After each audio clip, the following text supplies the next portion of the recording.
Есть регионы, на которые редко обращают внимание путешественники. Один из таких регионов — Удмуртия. Я отправился путешествовать по республике автостопом и покажу вам, что наш регион достоин стать одной из точек притяжения для путешественников.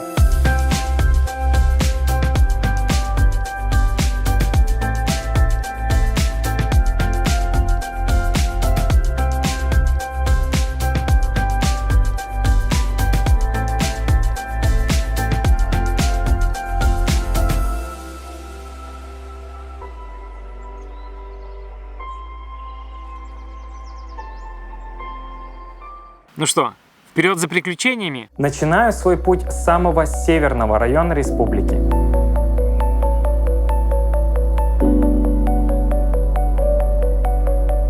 Я нахожусь в Ярском районе и приехал в заброшенный храм. Выглядит он, конечно, потрясающе. У меня мурашки по коже, мне как-то даже не по себе от всего этого.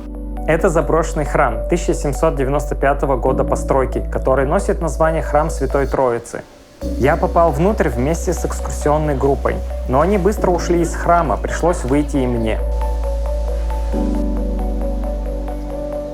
И тогда я нашел потайной вход в храм и забрался внутрь, чтобы изучить его без посторонних глаз. В путешествии автостопом встречаются интересные люди, которые рассказывают увлекательные истории. Расскажу вам историю про это место, которую я узнал, когда меня подвозили из Глазова в село Елово. Она позволит понять, что это за место. Подвозивший меня мужчина часто ездил в село Елово по работе и посещал этот храм. Говорит, там под куполом особая энергетика. Встаешь под купол и начинают подгибаться колени. Иногда он возил в село на объект рабочих. У одного из рабочих был диагностирован рак. Врачи прогнозировали ему 1, максимум 2 месяца жизни. В одной из командировок болевший раком мужчина пошел с моим рассказчиком в храм. Мой знакомый встал под купол, постоял немного. Онкобольной заметил изменения в своих ощущениях и тоже решил постоять под куполом. Когда они ехали обратно, этот мужчина рассказал, что ему стало легче. После этого он раз в месяц ездил в храм Святой Троицы, чтобы постоять под куполом. В итоге он прожил еще 12 месяцев, вместо 2 месяцев, которые прогнозировали врачи. Эта история меня впечатлила. В том храме я тоже вставал под купол, но ничего не почувствовал. Верить или не верить моему рассказчику, решать вам. Да, этот храм жутковато выглядит, но какой же он красивый. Это просто... Мне даже в горле пересохло. Сейчас хотел что-то сказать, но в горле пересохло и все. Кирпичи, из которых сделана эта церковь, их делали прямо в этом же селе Елово. Все это какие нужно делать кирпичи, чтобы вот они до сих пор, там, спустя много лет были в отличнейшем состоянии. Сейчас заберусь еще к колокольне. Это уже чердак. Пока я ходил внизу, небольшой камушек скатывался с крыши. И было так громко. Все-таки я забрался на колокольню. Да.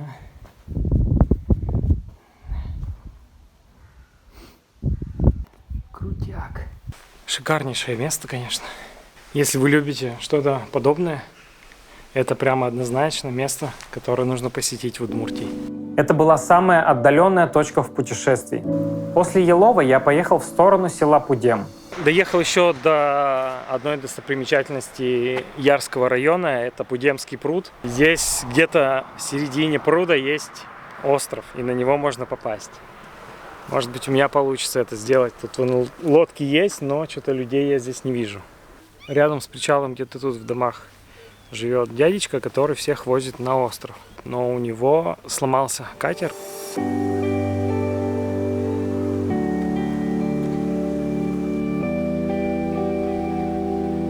До острова на Пудемском пруду добраться не получается, но попробуем посмотреть на остров с дрона. Полет удался. На острове видны скамеечки. Тут явно можно отлично провести время. Я ехал сюда, чтобы оказаться на необитаемом острове. Пусть даже он находится не в море или океане, а посередине пруда. И как классно звучало бы, я был на необитаемом острове. Но не в этот раз. Но я продолжаю свое путешествие по северу Удмуртии, и следующий район это Глазовский.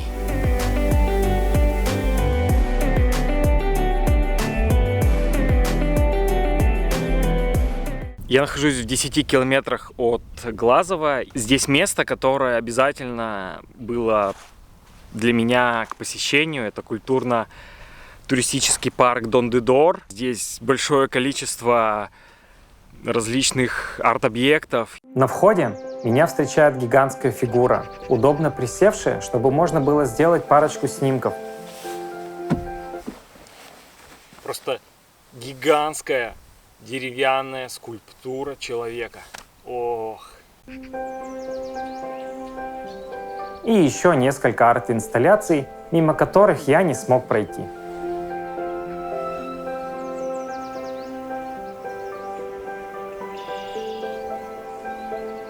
Здесь не только деревянные инсталляции, но еще и металлические. Вот такая вот тут рептилия. А это, видимо, главный охранник. Есть обычное правило в парке, а есть креативные правила. Что из всего, что мне здесь понравилось, это не оставляйте детей в музее без присмотра. Про сокровища классно. В парке представлены несколько десятков арт-инсталляций.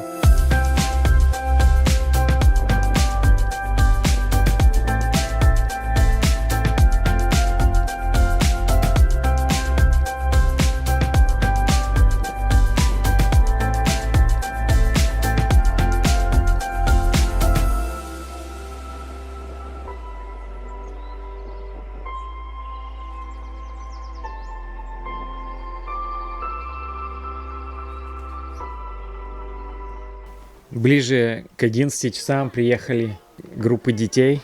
Один я сюда к 9 только ехал. Тут проходят разные мероприятия, фестивали, устраивают экскурсии, игры для детей. А можно просто приехать, чтобы провести время в красивом, необычном месте. Про этот парк можно рассказывать долго, но мне нужно двигаться дальше. Я прощаюсь с парком Дон-де-Дор и рекомендую обязательно к посещению это место. По дороге к Глазову я заехал еще в одно примечательное место.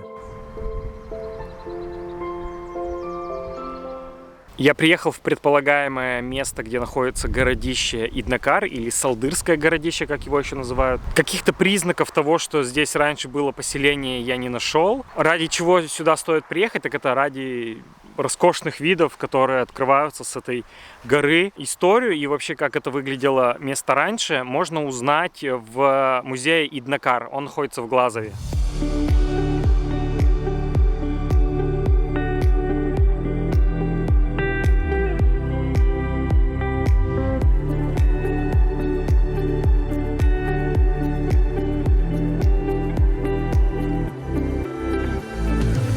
После Иднакара я отправился в Глазов. По одной из версий, название города связано с необычной планировкой центра. Центральная площадь напоминает глаз, от которого отходит 7 улиц, похожих на ресницы. В Глазове вам покажу несколько арт-объектов и общественное пространство. Знакомство с Глазовым начнем со стены Цоя. Рисунок состоит из текстов песен музыканта.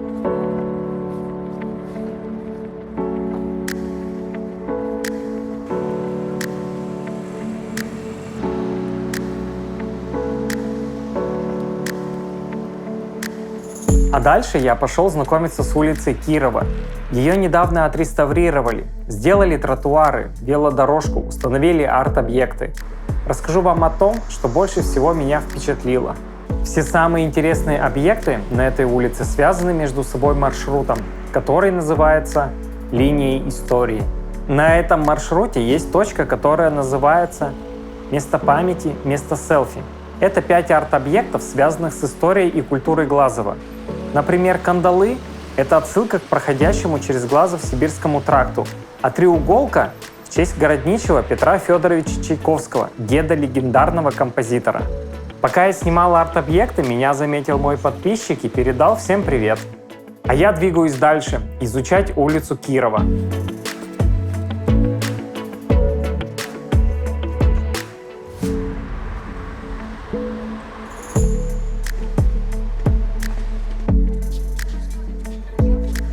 Пешеходная улица Кирова – это восторг.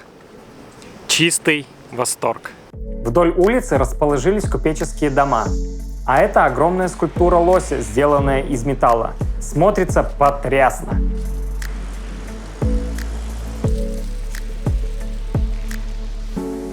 Чтобы узнать историю города, можно почитать летопись Глазова, где рассказана история с 1678 года и до наших дней. Таблицу Менделеева никак не ожидал увидеть в Глазове. Но этот арт-объект достоин того, чтобы о нем рассказать. Эта достопримечательность символизирует промышленные предприятия города.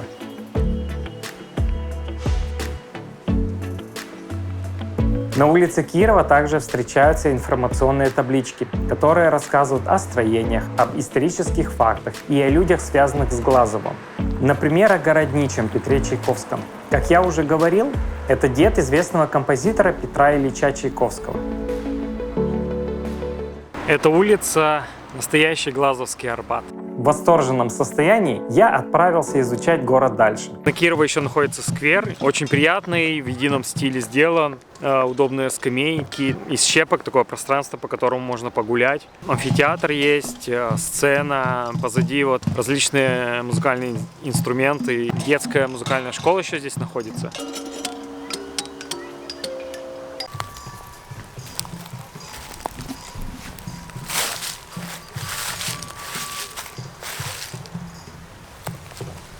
Подошел к гостинице «Глазов», и здесь название с таким советским шрифтом.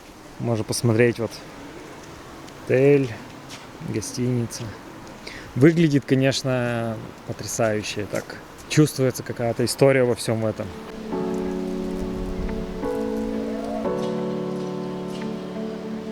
Помните, я вам говорил про городище Иднакар? Одноименный музей находится в Глазове. Рядом с музеем Иднакар появился вот такой вот объект, который как раз таки показывает, как выглядело на горе городище Иднакар. Есть еще рядом такой небольшой скверик с информационными табло, чтобы проникнуться историей этого городища.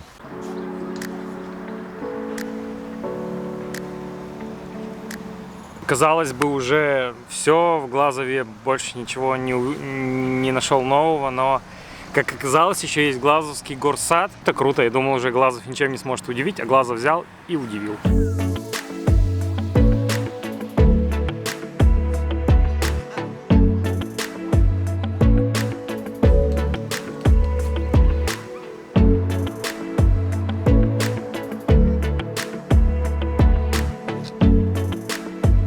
Фишка Глазова в том, что когда вы приезжаете в город, неважно на ЖД вокзал или на автовокзал, вы выходите прямо в общественное пространство. Здесь небольшой фонтанчик, скамеечки, качели.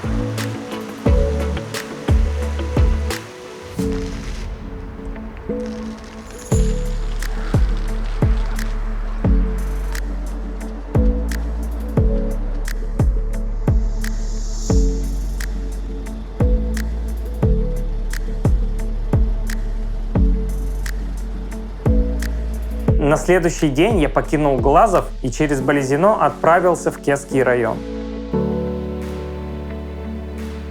Я добрался в село Кулига. Прибыл еще в одну достопримечательность Удмуртии. В Кесском районе здесь находится исток реки Кама.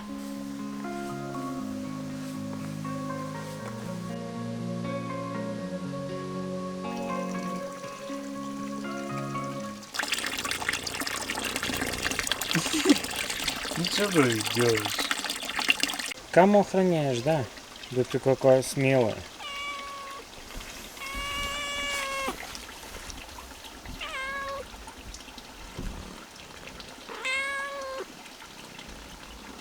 Мечта побывать в двух местах одновременно сбылась. Сейчас я стою на левом и правом берегу Камы.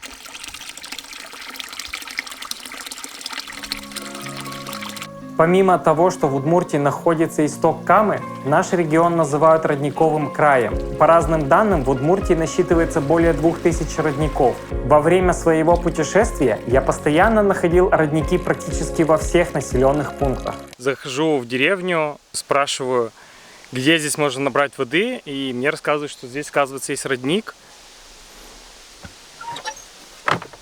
Чистенькая. Вот что значит родниковый край. И так происходило каждый раз во время моего путешествия. Рядом всегда оказывался родник.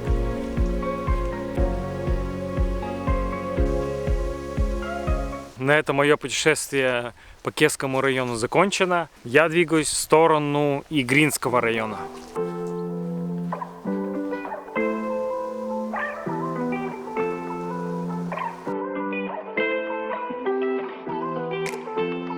Первое место в Игринском районе, которое я вам покажу, находится в селе Зура.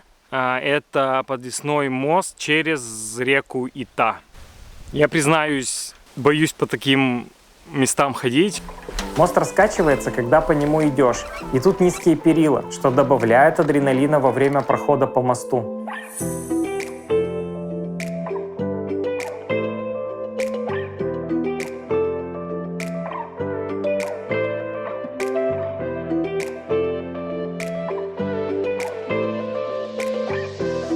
Если вы хотите пощекотать себе нервы, то, конечно, по этому мосту стоит пройтись. Это одно из красивейших мест, что я видел в Удмуртии.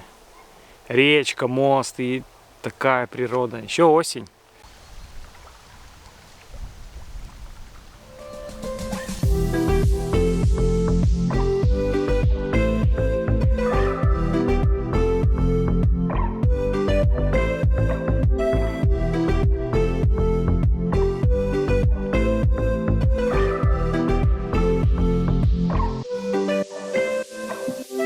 В Зуре есть еще одно место из списка 100 достопримечательностей Удмуртии.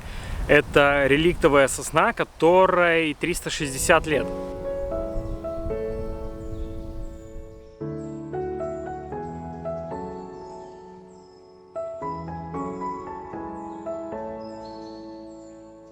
Еще в селе находится красивая церковь. Я, пользуясь случаем, поснимал ее с дрона, а затем отправился дальше.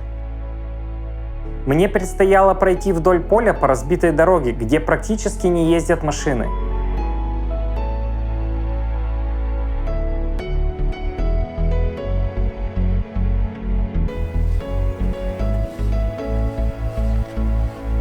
В 5 километрах от села Зура есть еще один подвесной мост. Вот этот. Ну что, погнали!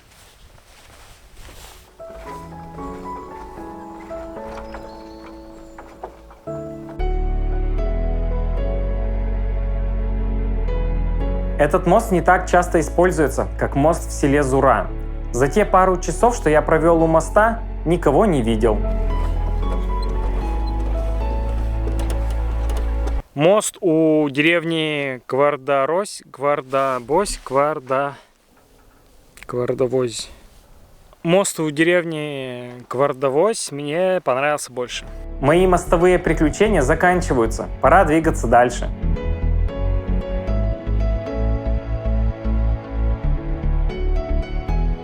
На следующий день я доехал до Бачкеева. Тут меня заинтересовал этапный пункт. Это объект экскурсионно-туристического маршрута «Сибирский тракт». Здание этапного пункта было построено в 1877 году и не перестраивалось. Фишка этого музея в том, что вас могут переодеть в арестантскую одежду, заковать в кандалы и отправить на настоящие нары.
В общем, это прикольный опыт побыть арестантом конца 19 века.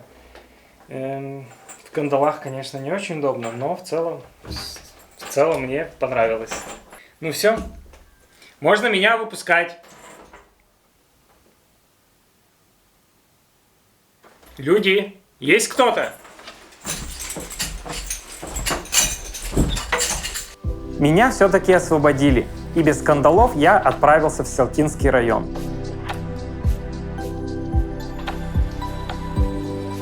Проездом был в Селтах, обратил внимание на дом купца Булычева. Это историческая визитная карточка Селтинского района. Помимо этого, в Селтах есть и другие интересные места. Например, здесь есть музей миниатюр под открытым небом. Сибирский тракт в миниатюре. Тут представлены деревянные макеты зданий. И те, которые сохранились, и те, которых уже нет. Эти дома, например, разрушены или сгорели. А это здание мы с вами посещали. Это этапный пункт в Бачкеево. Вот так неожиданно я нашел интересное место, проезжая через Селты. На следующий день я продолжил свой путь.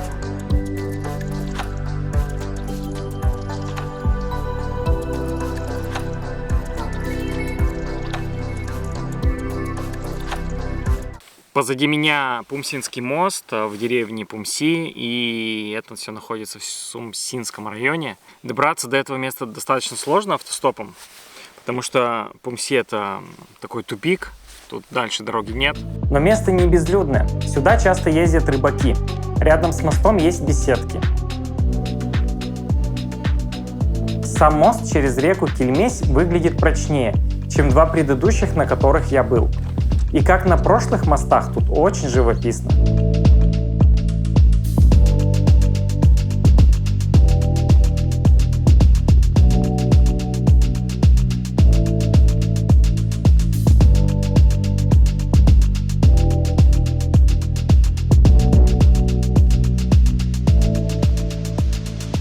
У меня оставалось немного времени, я прогулялся по Сюмсям. Заснял несколько красивых зданий. Это, например, местный центр творчества.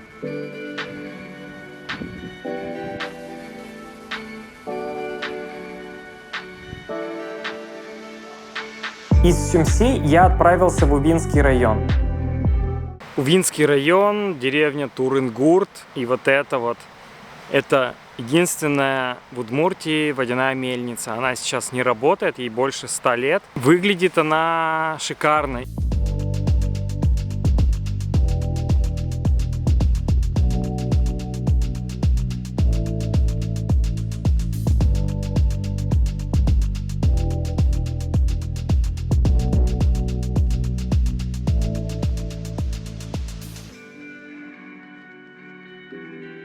В общем, охранники заметили летающий дрон. В итоге удалось с ними договориться, чтобы меня пустили в водяную мельницу. Сейчас буду вместе с вами ее изучать. Особо ничего здесь трогать не буду. Мало ли что. Запущу еще какой-нибудь механизм. Эта мельница была построена в 1917 году. Совет села что-то решает с этой мельницей сделать, но пока каких-то особых подвижек нет. А сама мельница, она находится на балансе вот у частного лица, который тут держит базу.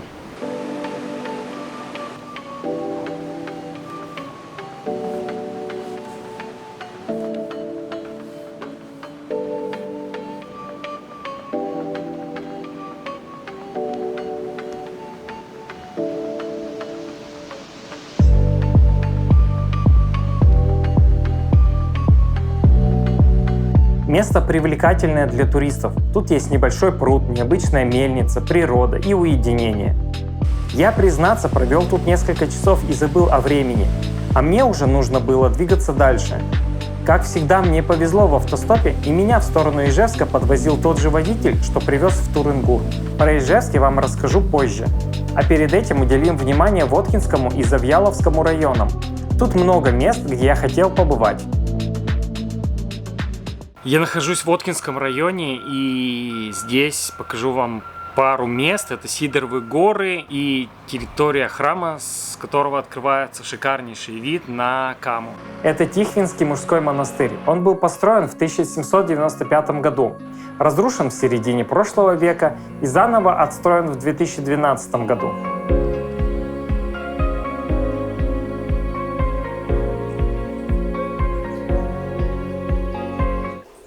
Один из постояльцев монастыря при храме в одиночку построил вот эту вот купель.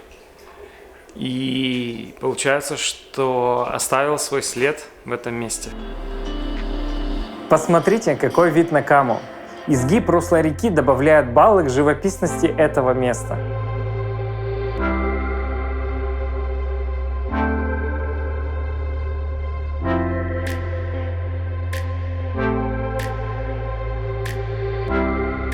От мужского монастыря до следующего туристического места можно дойти пешком. Сидоровы горы находятся на пересечении Воткинского и Завьяловского районов.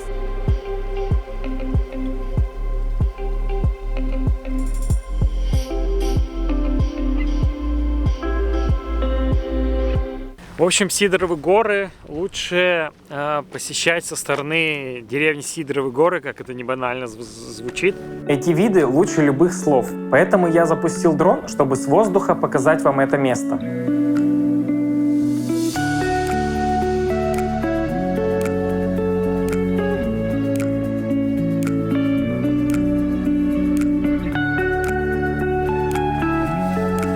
Ну а дальше едем в Завьяловский район. Я нахожусь в 5 километрах от деревни Каменная. Здесь, на речке Старая Кенка, есть потрясающий искусственный водопад. Пожалуй, это мой фаворит среди водопадов Удмуртии. Место во всех смыслах популярное. На солнце можно поймать яркие кадры. Сюда приезжает много людей отдыхать, делать сочные фотографии.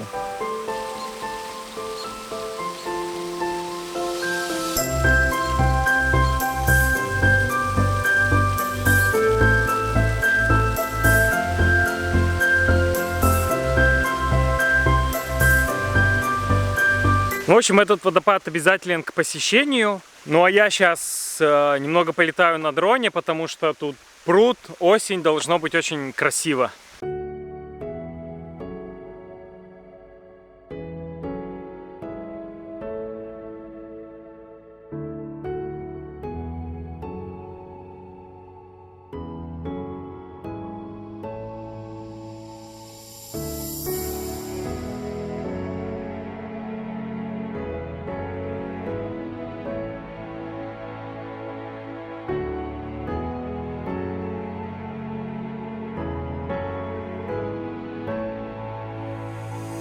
В этом путешествии мне не хватало еще, наверное, какого-то знакомства с животными.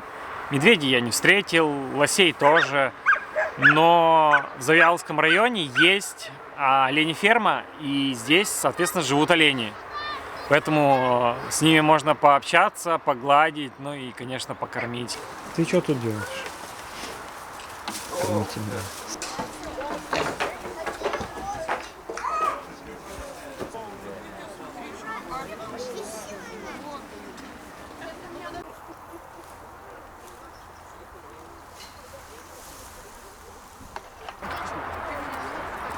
Продолжительность жизни этих оленей в природе от 8 до 15 лет. Здорово.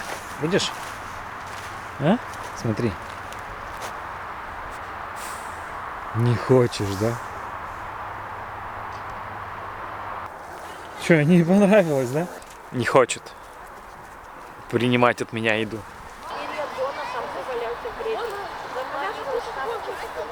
Смотри.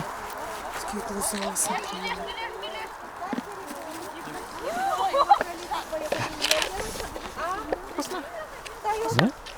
Рогами друг перед другом и отталкивать тот олень. Держи. Какой он здоровый.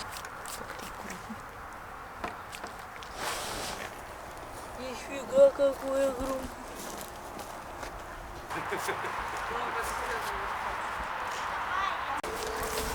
Привет. Привет. Ах ты какой красавец. Красавец какой.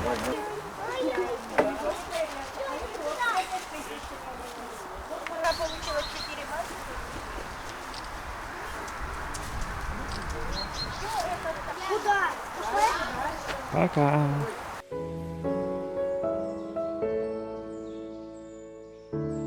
Рядом с оленефермой есть интересный отель. Смотрится футуристично. Подобные места пользуются популярностью. Поснимал этот объект и двинулся дальше.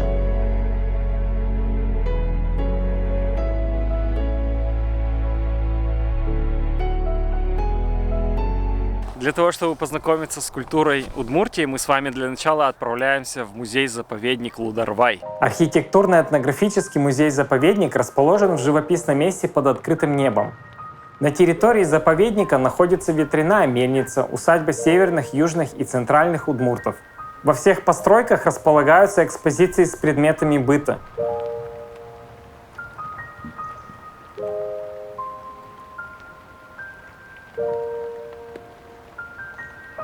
В одном из домов выставки меняются каждый месяц. Я попал на выставку быта северных удмуртов.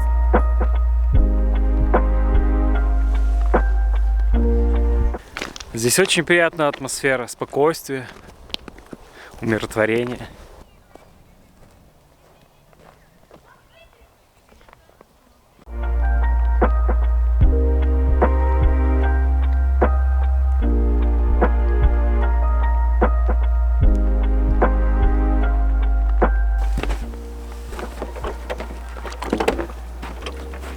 Если вы будете здесь летом, то можно взять этот плот и доплыть до другого берега.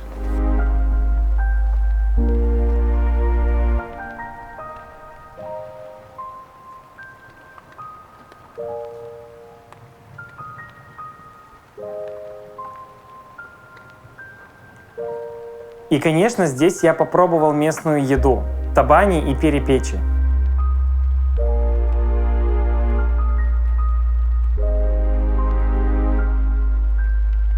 Каждый год в Удмуртии отмечают национальный праздник Гербер. Этот праздник символизирует окончание посевной работы.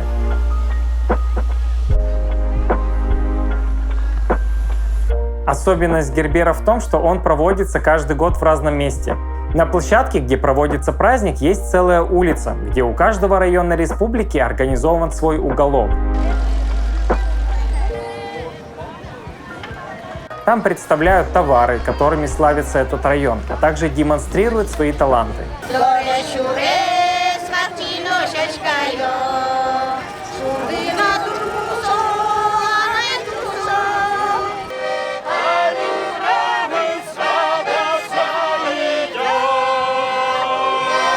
В конце улицы расположена сцена, где выступают удмуртские коллективы с зажигательными песнями и танцами.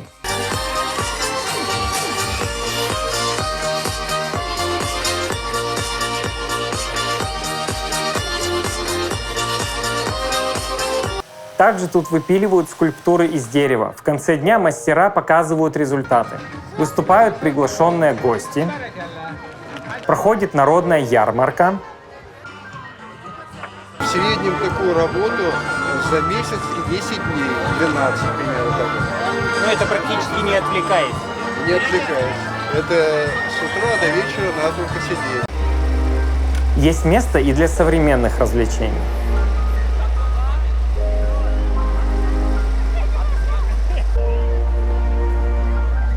Посещая подобное мероприятие, вы можете окунуться в культуру Удмуртии, узнать, как жили и живут удмурты.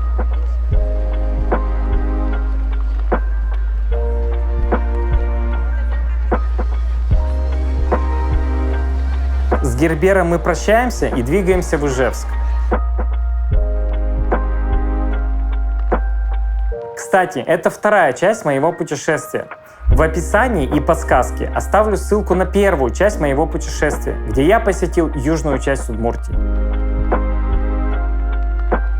И на десерт расскажу вам про Ижевск. Так как я здесь живу, снимал очень много видео про этот город. Большинство из них туристические. На туристических местах делать акцент не буду, расскажу про них лишь тезисно. Но при этом я приготовил для вас кое-что особенное. Как вы знаете, Ижевск знаменит автоматом Калашникова. Помимо этого, есть несколько занятных деталей про промышленный город. И я про них расскажу.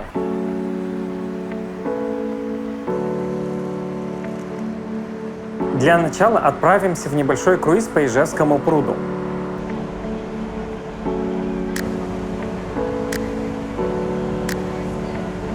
На теплоходе мы добираемся до самого отдаленного района Ижевска, который называется Волошка. Теплоходы ходят регулярно раз в 3 часа, поэтому есть время прогуляться по Волошке. Но прогуляемся мы не просто так. Тут есть 2 объекта, про которые я вам расскажу. Позади меня уникальнейшее здание. Оно было построено в 1913 году. Это дача фабриканта-оружейника Петрова.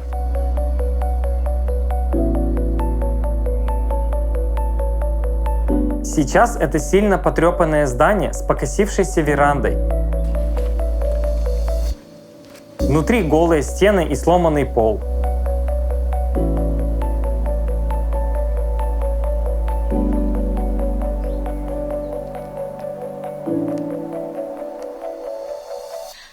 Это единственное сохранившееся дореволюционное деревянное здание в Ижевске. Просто что-то невероятное.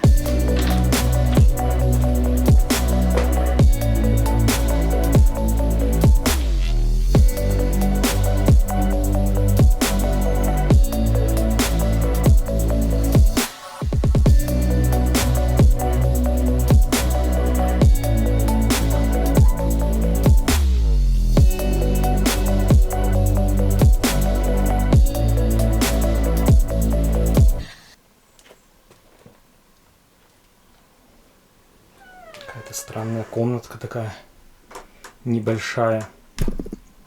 Может, для прислуги или обслуживающего персонала.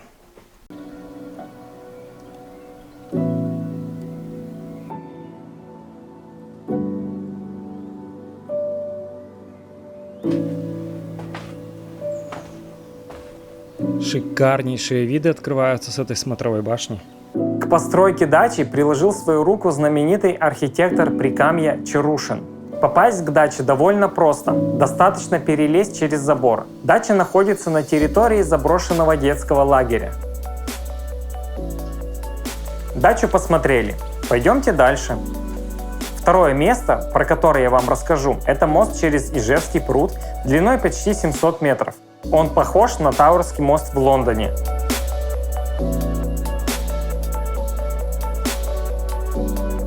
За 3 часа между рейсами теплохода я успел посмотреть и поснимать дачу Петрова и мост. Теплоход приехал, пора возвращаться в город.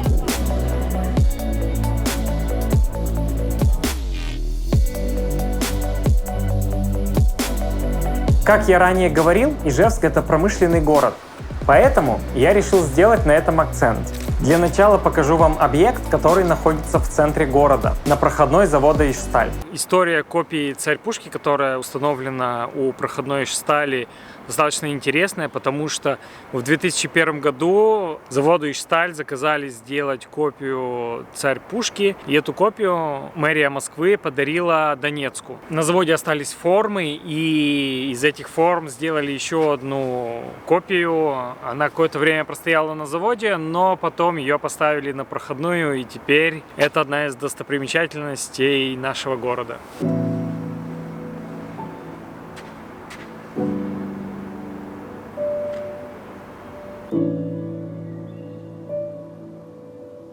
Тему промышленности мы продолжаем зданием, которое стоит на набережной. В богатую ижевскую производственную историю входит вот это вот здание. Это главный корпус Ижевского завода.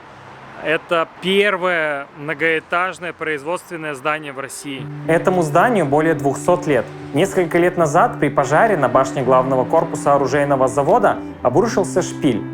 Его планируют восстанавливать. Много разговоров ведется, что делать с корпусом. Планируют его реставрировать, а затем открыть в нем многофункциональный центр.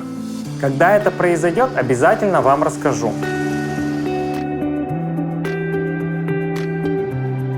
С набережной виден Генеральский дом с большим балконом. Сейчас в этом здании располагается музей Ижевска. Недалеко от Генеральского дома видим одноэтажное здание. Позади меня старейшее здание Ижевска, и здесь же расположен музей Ижмаш. Ранее здесь располагалась денежная кладовая. Здесь же в одном из залов есть выставка ижевских мотоциклов. Да, именно в Ижевске было производство мотоциклов Иж. Это является предметом гордости для жителей города. Я один раз случайно набрел на выставку мотоциклов Иж под открытым небом. Там были десятки моделей, некоторые из них просто раритеты. Перед заводом, где производились мотоциклы, стоит памятник Петру Мажарову. И еще занятный факт. В 1936 году состоялся первый женский мотопробег, в котором приняли участие жены работников мотоциклетного завода и сами работницы. Мотоциклистки ехали по маршруту Ижевск, Казань, Горький, Владимир, Москва на новой модели Иж-7. Всего они преодолели почти 1700 километров. Пробег был организован, чтобы доказать надежность производимых мотоциклов. На этом экскурс в историю Ижевска заканчивается. Далее я расскажу вам о традиции, которая появилась в Удмуртии буквально несколько лет назад.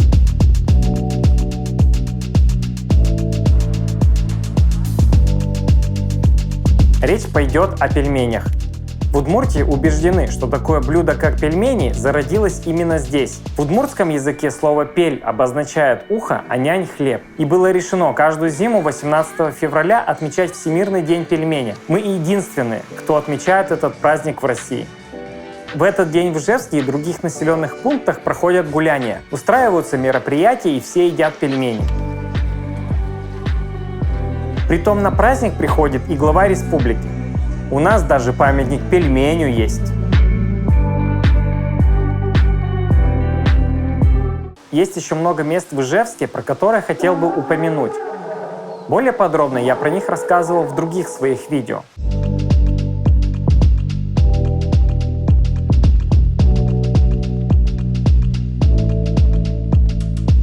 Музей Калашникова и Свято-Михайловский собор. Парк Горького, где можно покататься на аттракционах с видом на пруд. Парк Кирова, где можно активно провести время. Большой красивый зоопарк. И это не весь список мест, которые можно посетить в Ижевске. А я вам расскажу про самое недооцененное место в городе.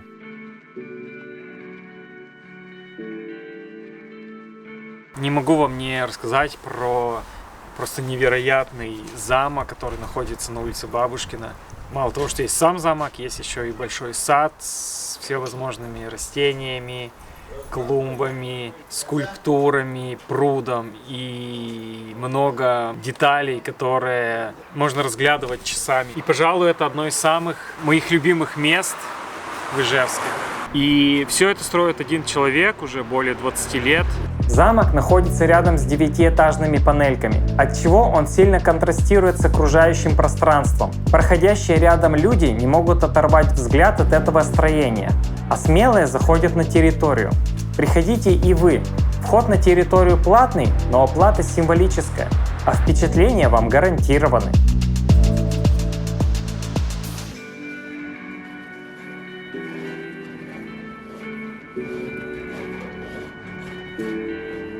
Я брал интервью у владельца и главного строителя этого замка. Ссылка в описании. И часто снимаю этот замок в других своих видео.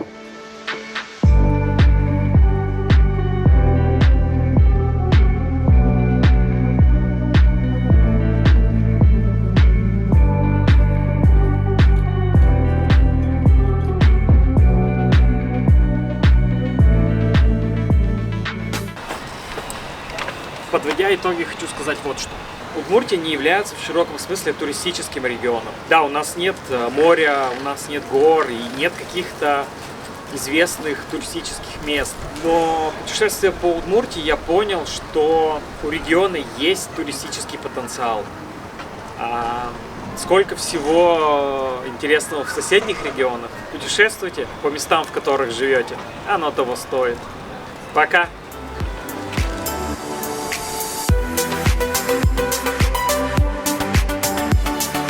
На берегу левого и правого береги. Скороговорка получилась. Деревня Пумси, Пумсинский мост в Сюмсинском районе. Пам-пам-пам. Пам-пам-пам-пам.